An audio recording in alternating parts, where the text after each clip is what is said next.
Bilang isang dating scholar ng bayan at leader estudyante, naniniwala po ako na ang aking edukasyon ay hindi lamang para sa aking sarili. Kaya't mula noon, ako ay naninindigan para sa batas at kaayusan.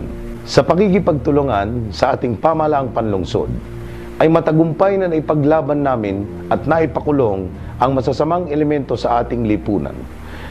Bagay na nagbigay ng katarungan sa mga maliliit na taong biktima ng karahasan. That is why, as a lawyer, law and order will always be my priority, and I intend to stick to it. Naniniwala po ang inyong namanlingkod na ang lahat ng sektor ng ating lipunan ay dapat na magtulong-tulong para sa ikatatagumpay ng lahat. Ang ating mga barangay officials at tanod ay sinasanay natin sa pagganap sa kanilang tungkulin para sa proteksyon ng katandaan, kababaihan at mga kabataan. Ang ating mga naghahanap buhay, ang ating mga namamasada, mga toda at yoda ay tinuturuan natin upang maging maayos, ligtas at safe ang kanilang pagbibiyahe.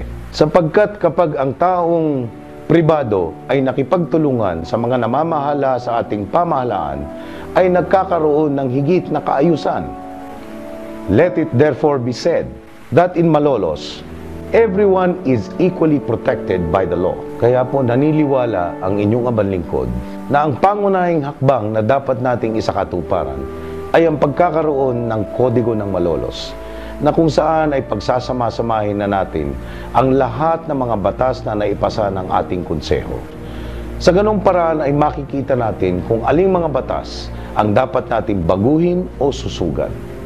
Sa bawat kabanata ng Kodigo ng Malolos, ay mapagsasama-sama natin ang lahat ng batas tungkol sa bawat sektor ng ating lipunan.